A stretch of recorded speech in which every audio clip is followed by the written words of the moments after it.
Thank you. So I'm presenting for Chris Migliaccio, who couldn't make it today. But what I'm going to be talking about is trying to render PDMS surfaces superhydrophobic. I'll begin by introducing or talking a little bit about just what I mean by, or about something called the contact angle of a surface, which is a method of measuring the adhesion between a liquid and a surface. It's the angle at which a liquid water drop forms on the surface of the material. And it derives from a well-known equation known as the Young's equation, which relates the solid gas, solid liquid, and liquid gas surface energy. And the higher the surface liquid energy, the more energy it takes to create energy or an interface with the surface, the higher the contact angle as the drop tries to limit contact with the surface. What we're trying to do with superhydrophobic surfaces is you're trying to get extremely low adhesion with the surface, where it's very difficult to even make a drop stick to the surface. And it also limits things like dust accumulation, and it's so alternatively often known as a self-cleaning surface. The conventional definition tends to be a contact angle greater than 150 degrees. Okay. The other main aspect of superhydrophobic surfaces is something called the contact angle hysteresis, which is a measure of how sticky a surface is. So the tendency of something like a water droplet to resist motion on the surface. And this is typically measured by applying a drop on something like a tilted stage and measuring the difference between the advancing and the receding contact angles of the drop. For superhydrophobic, you'd like, again, this hysteresis to be as low as possible to have minimal impact on the drop motion. So the conventional definition is less than 10 degrees for superhydrophobicity. So what makes a surface superhydrophobic? The first is actually just the intrinsic material of the surface. That you want to have a very high water-solid interface energy, and so the best known of of a high contact angle material is something like Teflon. So a non-stick material, something like 115 degrees, a relatively hydrophobic material. PDMS, the material that I'm playing with, is a somewhat lower contact angle of about 105 degrees. And then you also can get into things like a hydrophilic material, something like copper, more like a 50 to 70 degree contact angle. To increase this contact angle into the superhydrophobic regime, what we do is we structure the surface where you're changing the effective area of contact between the liquid and the surface. The higher the effective roughness, the less contact that the drop makes with the surface, and the higher the resulting contact angle.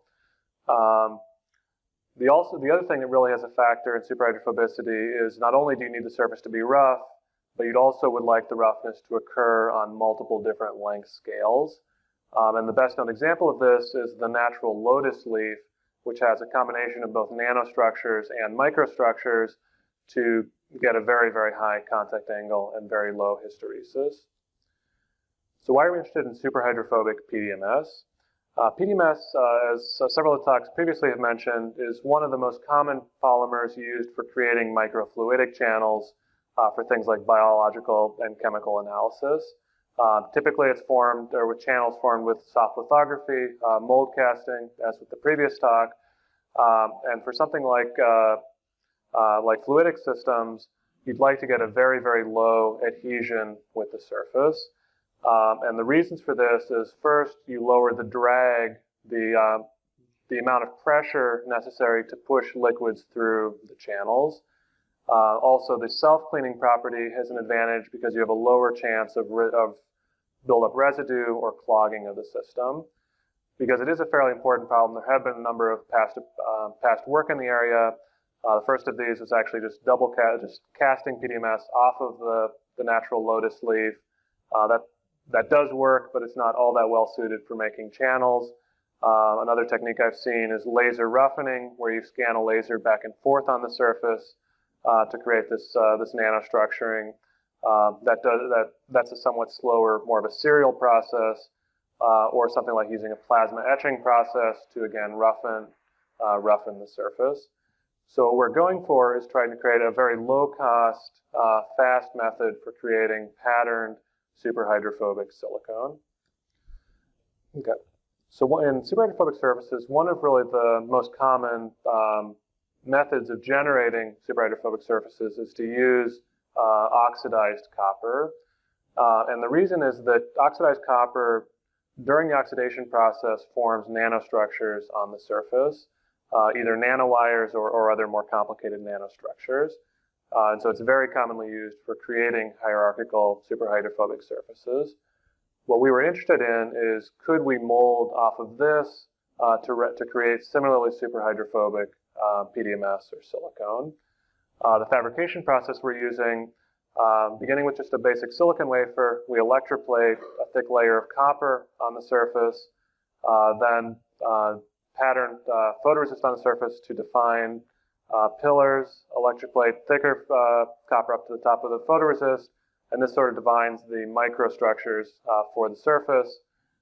We then do a thermal oxidation step, or we remove the resist and then do a thermal oxidation step to grow the nanostructures on the surface.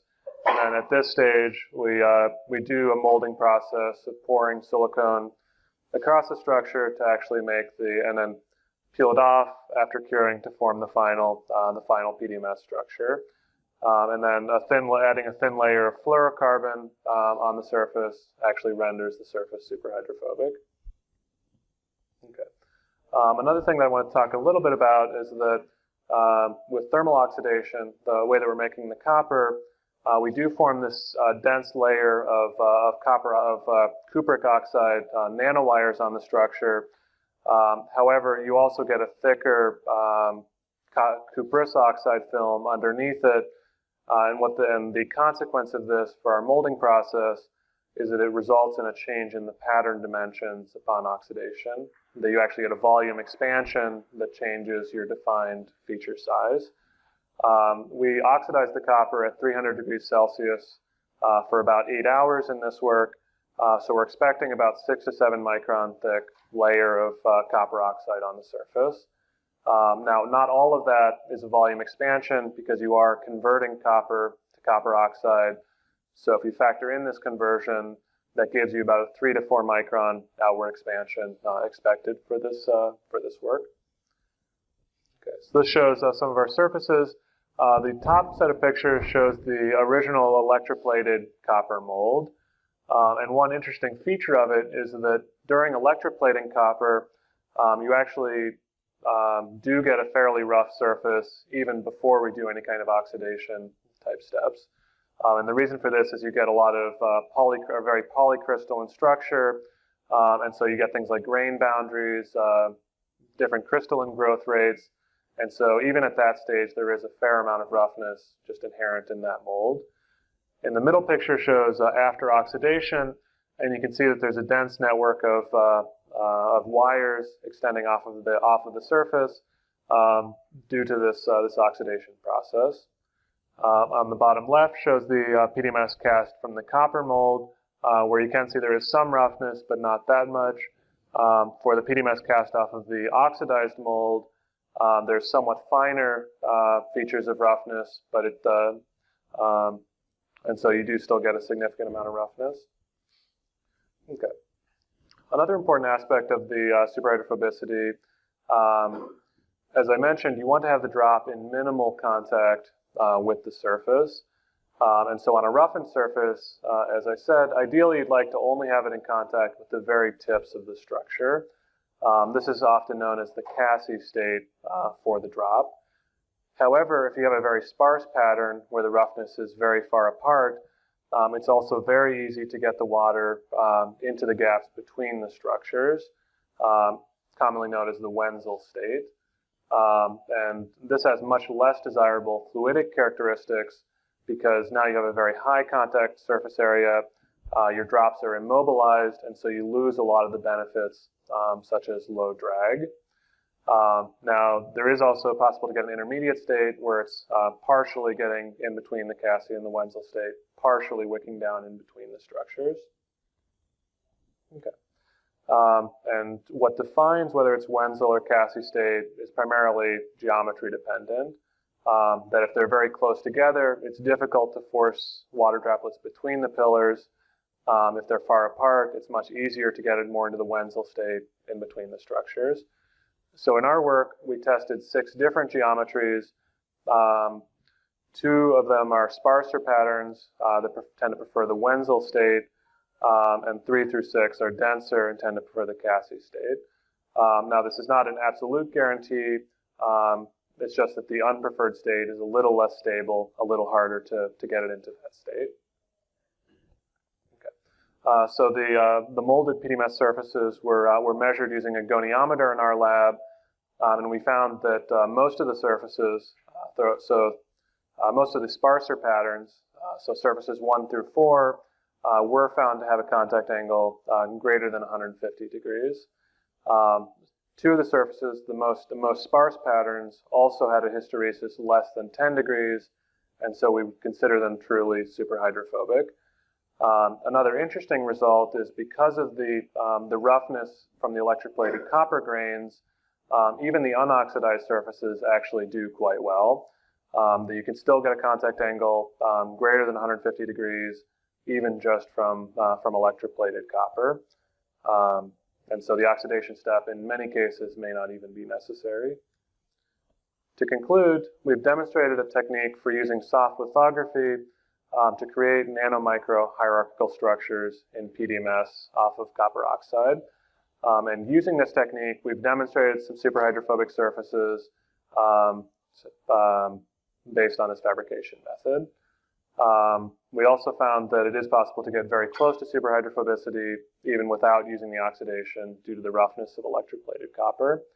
And what we're currently working in our group is the creation of microchannels patterned using this technique. I'd like to acknowledge ARL for giving me a postdoctoral fellowship, and I'd be happy to take any questions.